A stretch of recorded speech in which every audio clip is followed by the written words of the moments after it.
Hello students. आज हम आपको बीए फर्स्ट ईयर का सेकंड पेपर का जो पहला चैप्टर पढ़ा रहे थे उसका सेकंड पार्ट आज हम आपको समझाएंगे, जिसमें कि हम आपको समझाएंगे भारतीय सामाजिक व्यवस्था के संगठनात्मक आधार। ठीक, ये जो संगठनात्मक आधार हैं, पिछले वीडियो में मैंने वैचारिक आधार पढ़ाए थे, अब मैं इसके संगठनात्मक आधार समझाऊंगी।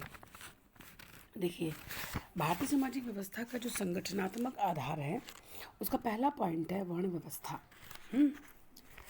एक मिनट।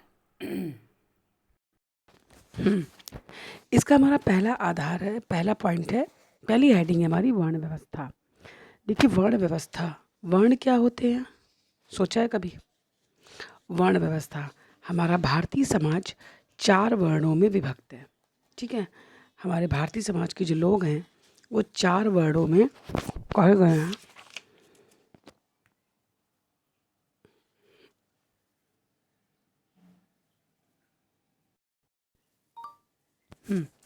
अब जो हमारा पहली हेडिंग है वर्ण व्यवस्था, देखिए हमारे भारतीय सामाजिक व्यवस्था में वर्णों को 4 प्रकार से बताया गया है, यानी कि वर्णों की उत्पत्ति ब्रह्मा से कही गई है। ठीक है, चारों वर्ण हमारे जो हैं ब्राह्मण, क्षत्रिय, वैश्य, शूद्र, जैसा कि ये देखिए लिखा भी है इसमें कि ये ब्राह्मण जो हैं, ये ब्राह्मण, क्षत्रिय और ये वैश्य और ये शूद्र, ये हमारे चारों ब्रह्मा के द्वारा उत्पन्न हुए हैं।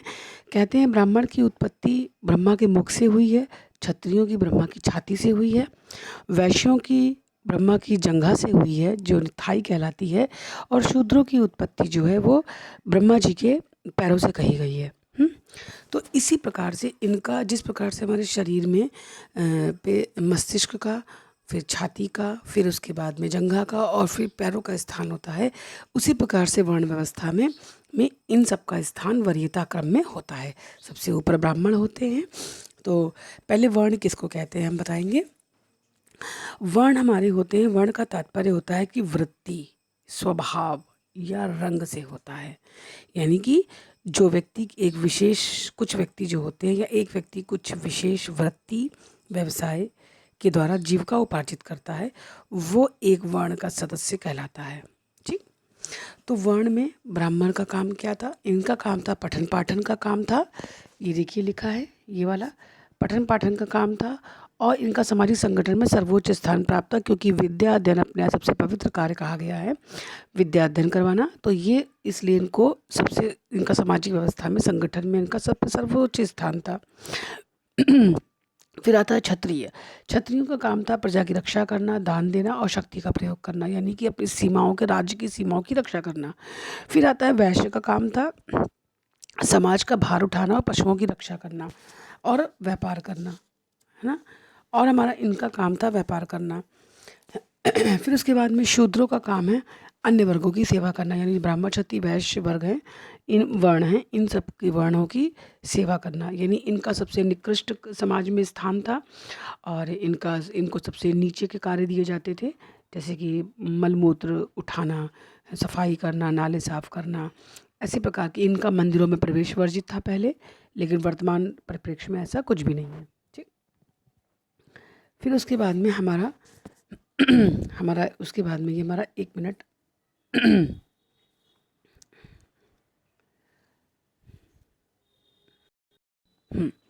अब ऐसे आप लोगों को धीरे धीरे और बहुत ही साफ, एकदम स्पष्ट समझ में आएगा। अब इसके बाद में सेकंड पॉइंट आता है हमारा जाति व्यवस्था। देखिए, संपूर्ण हमारा भारतीय समाज अलग अलग जातियों में विभाजित है, वर्णों में। प्रत्येक वर्ण में भी अपनी अपनी जातियाँ होती हैं, उपजातियाँ होती हैं। तो हमारा भारतीय समाज इन सब जाति व्यवस्था के अनुसार समाज के प्रत्येक व्यक्ति की सामाजिक स्थिति का निर्धारण जन्म से होता है। देखिए, जाति में जन्म लेने वाला व्यक्ति क्या होता है, वो उसकी परिस्थिति जन्म से निर्धारित तो हो जाती है, उसकी स्थिति जन्म से निर्धारित हो जाती है। वो जिस जाति में जन्म ले लेता है उसी जाति में अंततोगत्वा मर भी जाता है।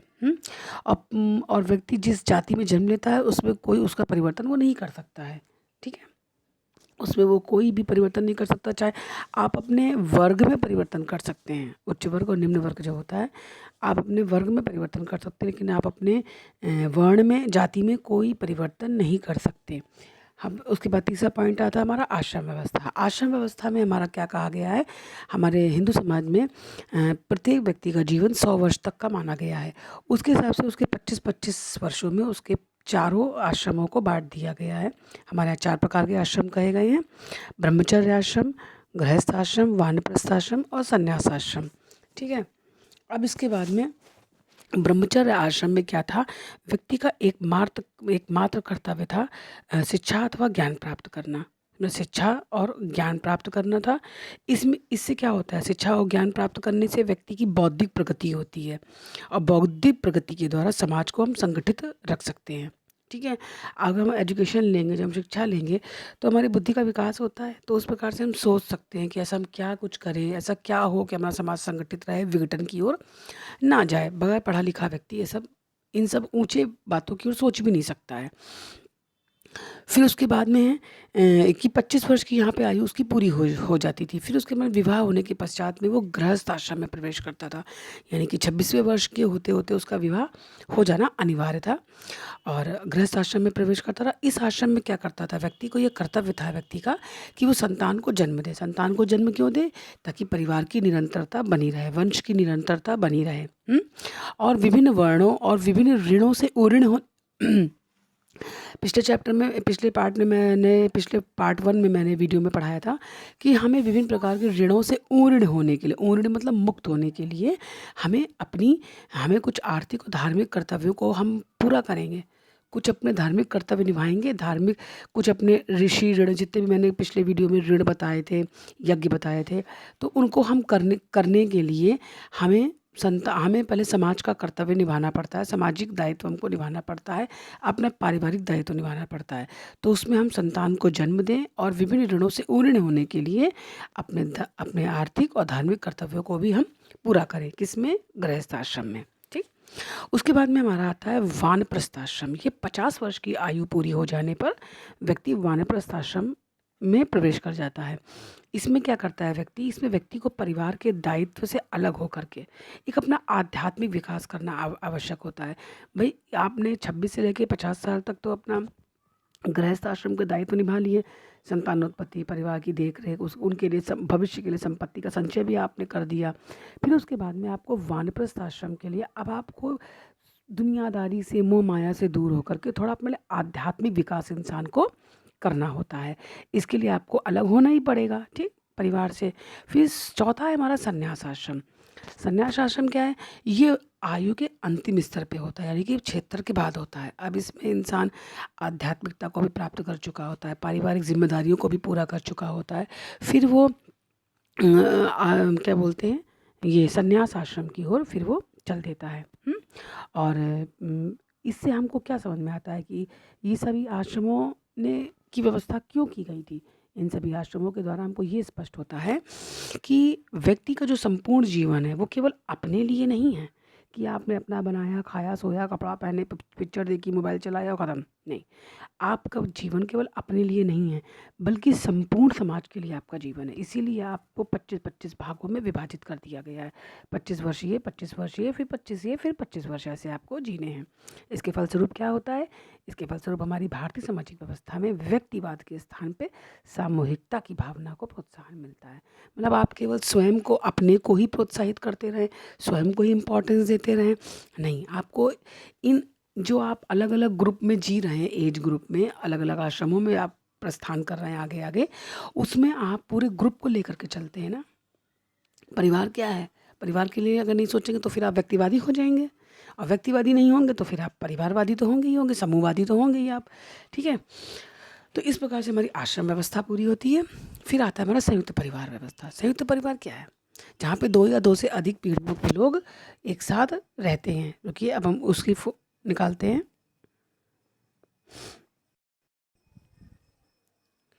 ये देखिए, ये था हमारा संन्यास आश्रम। ठीक है।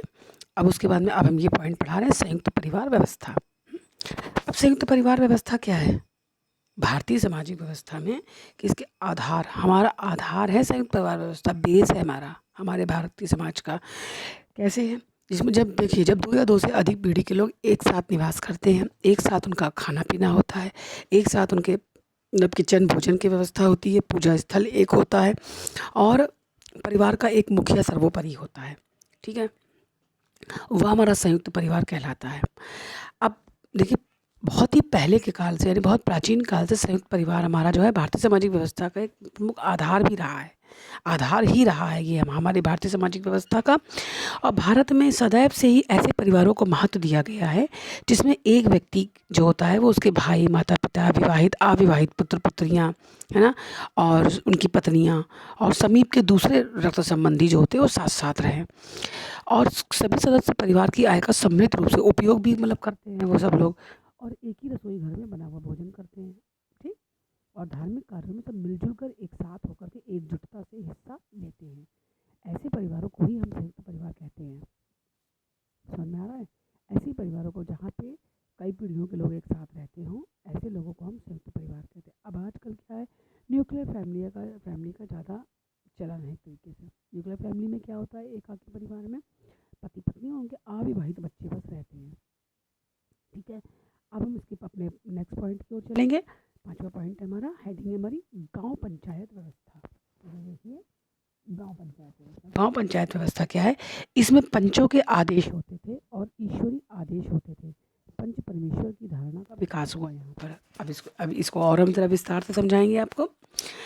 पहले क्या होता था, देखो, भारत जो है वो हमेशा से कृषि प्रधान देश रहा है। हमारा जो भारत है वो कृषि प्रधान देश रहा है और रहेगा, क्योंकि हमारे यहाँ किसान को ही हमारे यहाँ बहुत उच्च स्थान दिया गया है। किसानों को जय जवान जय किसान तक का नारा दिया गया है।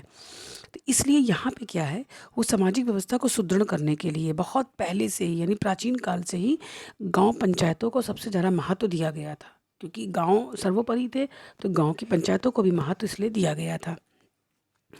फिर उसके बाद में क्या हुआ कि पंचायतों के रूप में ग्रामीण गणतंत्र का रूप बहुत ही प्राचीन समय से हमारे यहाँ रहा है। ग्रामीण पंचायतों के रूप में ग्रामीण गणतंत्र का रूप जो है वो बहुत पहले से रहा है हमारे यहाँ। अब क्यों रहा है, क्योंकि शासन और न्याय के लिए प्रत्येक गांव में 5 सम्मानित व्यक्तियों का एक संगठन होता था। 5 सम्मानित व्यक्तियों का, यानी कि जो गांव में 5 लोग ऐसे होते थे जिनको बहुत सम्मान था, समाज में प्रतिष्ठा थी उनकी, उनके गांव में, और वो आर्थिक धार्मिक सभी रूपों में वो मतलब अग्रणी थे, सब लोगों से बहुत आगे थे, सम्मानित थे। तो इस संगठन का नाम क्या रखा गया, पंचायत रखा गया, क्योंकि 5 व्यक्तियों का संगठन था इसलिए पंचायत रखा गया। अब गांव में पंचायत का काम क्या था, इसको गांव में पंचायत को न्याय देने का, आर्थिक क्रियाओं को व्यवस्थित बनाने का, सामुदायिक जीवन को संगठित करने का और मनोरंजन के क्षेत्र में व्यापक अधिकार इसको दिए गए थे कि आप सारे डिसीजंस गांव से रिलेटेड लेंगे। अब पंचायत जो रखी गई थी, उस पंचायत को क्यों था, क्योंकि पंचायत यानी 5 लोगों की आयत है ना, 5 लोगों के पंचों के आदेश थे, यानी जो उनके 5 सीनियर व्यक्ति थे, सीनियर पर्सन्स थे, उनके आदेश को ईश्वरी आदेश से लोग कम नहीं मानते थे, क्योंकि वो पंच परमेश्वर कहे जाते थे, है ना। गाँव पंचायत व्यवस्था में वो पंच परमेश्वर कहे जाते थे और उनके आदेश ईश्वर से कम नहीं थे, यानी इक्वल टू गॉड थे। इसी से पंच परमेश्वर की धारणा का विकास हो गया था, क्योंकि वो पंच परमेश्वर थे, मानते थे। वो 5 लोग थे और उनके आदेशों का उल्लंघन नहीं किया जा सकता था, इसलिए उनको पंच परमेश्वर की एक ये कहते हैं ना कॉन्सेप्ट विकसित हो गया। फिर क्या हुआ, यह गांव या पंच गांव के ही जो अनुभवी थे, ये कौन होते थे, 5 लोग जो सामाजिक प्रतिष्ठा जिनको प्राप्त थी, और ये अनुभवी लोग थे, ईमानदार थे, और क्या थे, ये बुजुर्ग भी थे। अब एकदम नए लोगों को क्या है, उनको तो आर्थिक विकास करना है, अपने को आगे बढ़ाना है, तो उनके भ्रष्ट होने की उम्मीद रहती है। ठीक, लेकिन जो बुजुर्ग हैं, जो अपने सारे दायित्वों से मुक्त हो चुके हैं और वो जिंदगी भर से पूरे अपने जीवन काल में वो ईमानदार रहे हैं, तो इस नाते उनको सर्वोपरि स्थान दिया जाता है और उनको पंच परमेश्वर कहा जाता है।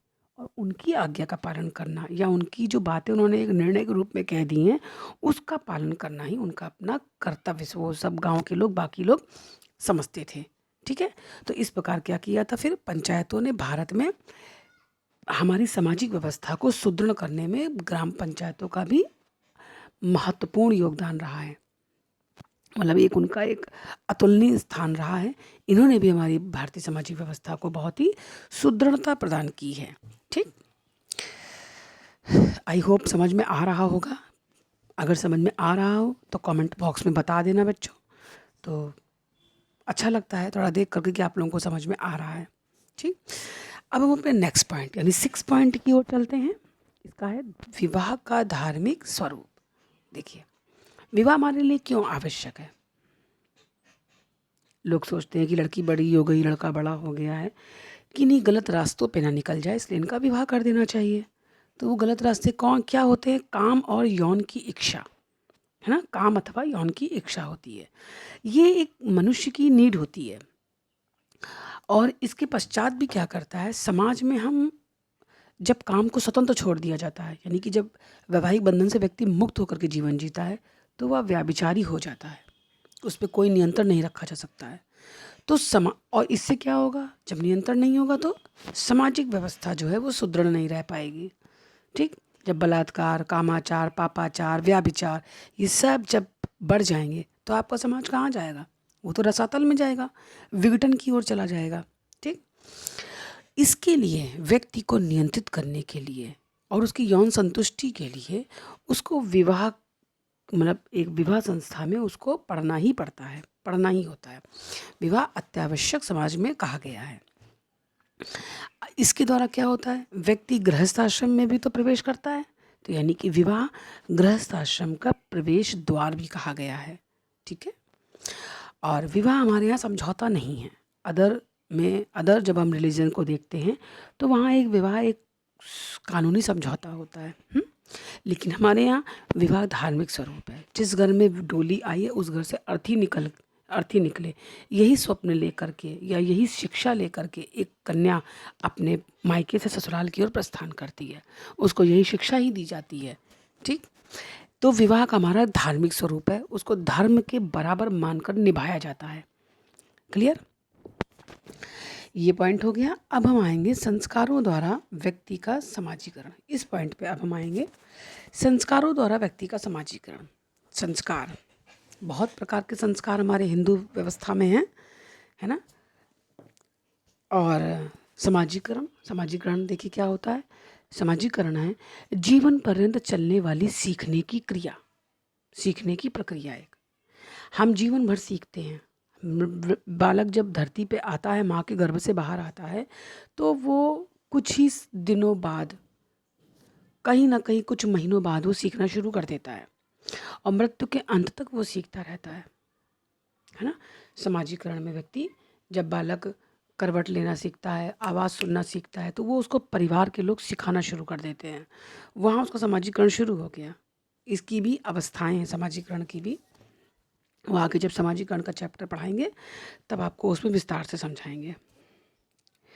तो संस्कारों द्वारा व्यक्ति का समाजीकरण, देखिए हमारे भारतीय सामाजिक व्यवस्था में अनेक प्रकार के संस्कार कहे गए हैं। ठीक, अब क्या होता है कि कितने प्रकार के संस्कार कहे गए हैं, बहुत प्रकार के हम बोल रहे हैं बार बार, तो दिमाग में आ रहा होगा कौन से प्रकार के संस्कार मैडम। तो 16 प्रमुख प्रकार के संस्कार हमारे यहाँ कहे गए हैं। इनमें देखिए कौन कौन से हैं। गर्भाधान, पुंसवन संस्कार, जातकर्म, नामकरण, अन्नप्राशन, कर्ण वेद, विद्यारंभ, उपनयन संस्कार, और उसके बाद में है विवाह तथा अंत्येष्टि आदि, ये प्रमुख संस्कार हैं। ठीक है, अब इनमें से प्रत्येक जो जितने मैंने संस्कार बोले हैं, इनमें से ही हर एक संस्कार हमको कुछ स्पष्ट करता है। क्या स्पष्ट करता है कि एक विशेष अवधि तथा परिस्थिति में व्यक्ति को अपने और दूसरों के प्रति हमें कर्तव्य जो जो निभाने हैं उसकी ओर ये हमें इंडिकेट करता है। फिर उसके बाद में है कि संस्कारों द्वारा, ये जब सारे संस्कार एक व्यक्ति अपने पूरे जीवन में करता है तो वो सीखता है ना। समाजीकरण सीखने की एक प्रक्रिया है, लर्निंग प्रोसेस है ये हमारा समाजीकरण। तो हम जब बच्चा जन्म लेता है तो उसका छठी होती है, बरहों होता है, तो ये सारे संस्कार जब परिवार के अन्य लोग देखते हैं, बच्चे देखते हैं, तो वो भी तो सीखते हैं। फिर जब उनके बच्चे होते हैं तो वो अपने बच्चों का यही संस्कार करवाते हैं। तो जीवन भर हम संस्कारों द्वारा हमारा समाजीकरण होता रहता है और हमको परिवार में बहुत सारी परंपराएं, रूढ़ियाँ, ये सब सिखाई जाती हैं, बताई जाती हैं कि हमारे घर का ये मतलब ट्रेडिशन है, बोलते हैं। ट्रेडिशन समझ में आता है, इंग्लिश में ना परंपराएं नहीं समझ में आती हैं। तो परंपराएं, प्रथाएं ये हमारे यहाँ ऐसे बताई जाती हैं कि ऐसा ऐसा नई बहू आती है तो हमारे ऐसा ऐसा काम होता है।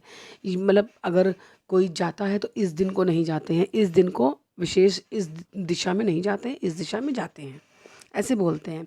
तो ये सब हम सीख ही तो रहे हैं, यही सीख करके हम अपने अगली पीढ़ी को यही हस्तांतरित कर देते हैं। ठीक है, अब हमारा इसका फिर लास्ट पॉइंट आता है हमारा अनेकता में एकता। इसमें आपको स्पष्ट नहीं हो रहा है, अनेकता में एकता, 8वीं हेडिंग आप लोग इसकी लिख लीजिएगा, अनेकता में एकता। ठीक, अब हम इसको समझाए दे रहे हैं। अब देखिए, हमारे भारतवर्ष में हिंदू, मुस्लिम, सिख, ईसाई, जैन, बौद्ध, अलग अलग धर्मों के लोग भी रहते हैं। यहाँ अलग अलग प्रकार की जलवायु है ना, अलग अलग जातियों के लोग हैं, अलग अलग बोलियों के लोग हैं, और विभिन्न मात्रा में भिन्न भिन्न धर्मों के लोग हैं। और रीति रिवाज यहाँ अलग, क्योंकि जितने धर्म हैं सबके अपने अपने रीति रिवाज हैं, अपने ट्रेडिशंस हैं, अपने त्यौहार हैं। इन सब के बावजूद हमारे यहाँ एकता है। ऐसा कभी आपने देखा है कि एक धर्म का अगर कोई कोई फेस्टिवल हो रहा है तो दूसरे धर्म के लोग उसमें दखलंदाजी करें? नहीं, कुछ अराजक तत्व जरूर कर सकते हैं, जो सिर्फ इसीलिए पैदा हुए हैं धरती पर, सिर्फ अशांति फैलाने के लिए, वो ऐसा कर सकते हैं। लेकिन सभ्य जन जिनको शांति से जीवन व्यतीत करना है अपने सदकर्मों को निभाते हुए, तो प्रत्येक धर्म में अपनी अपनी कुछ बातें बताई गई हैं सदकर्मों पे चल करके अच्छे जीवन को प्राप्त करने की। पुनर्जन्म में विश्वास रखते हुए फिर से एक अच्छा सा जन्म हम पाएँ, इसके लिए हमको कुछ कर्म करने होते हैं अच्छे अच्छे, इसी में विश्वास किया जाता है। तो कुछ अराजक तत्व होते हैं जो धरती पे सिर्फ कला कलेश फैलाने आते हैं, वही केवल विघ्न डालते हैं। बाकी इतनी सारी विविधताओं के होते हुए भी हमारे यहाँ क्या है? एकता है। क्यों है? यहाँ के धार्मिक विश्वास, हमारी वर्ण व्यवस्था, हमारा संयुक्त परिवार और हमारी सांस्कृतिक विरासत हिमालय से लेके देखो कहाँ तक फैली, कन्याकुमारी तक फैली है। और इसने क्या है, सभी को एकता के सूत्र में बांधे रखा है। किसने? धार्मिक विश्वासों ने, हमारी वर्ण व्यवस्था ने, हमारे संयुक्त परिवार ने और हमारी सांस्कृतिक विरासत ने हिमालय से लेकर कन्याकुमारी तक सभी को एकता के सूत्र में बांध रखा है। क्योंकि हमारी भारतीय सामाजिक व्यवस्था है ही इतनी प्यारी, है ही इतनी अच्छी कि इसको जो लेके चलेगा वो किसी से बैर तो कर ही नहीं सकता है। उसको सिर्फ सबका साथ सबका विकास करते हुए चलने रहता है। ये तो मैंने एक यूं ही बात कह दी।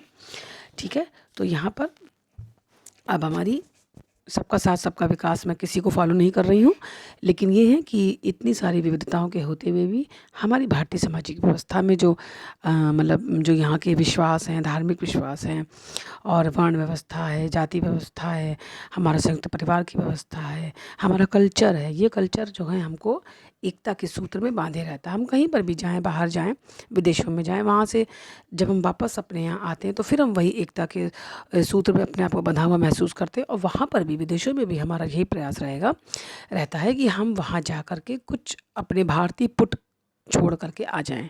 ठीक, मतलब एक अच्छी छवि भारत की प्रस्तुत करके आएँ।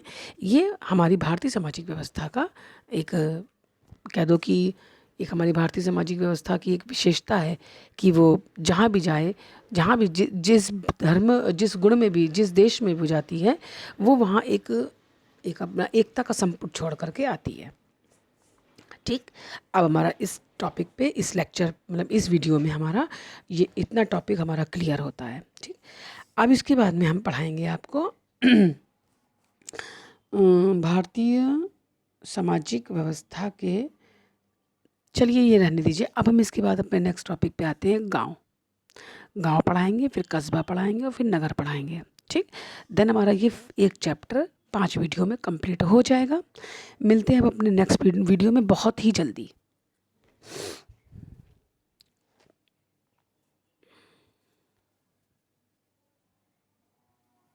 Okay students, bye bye.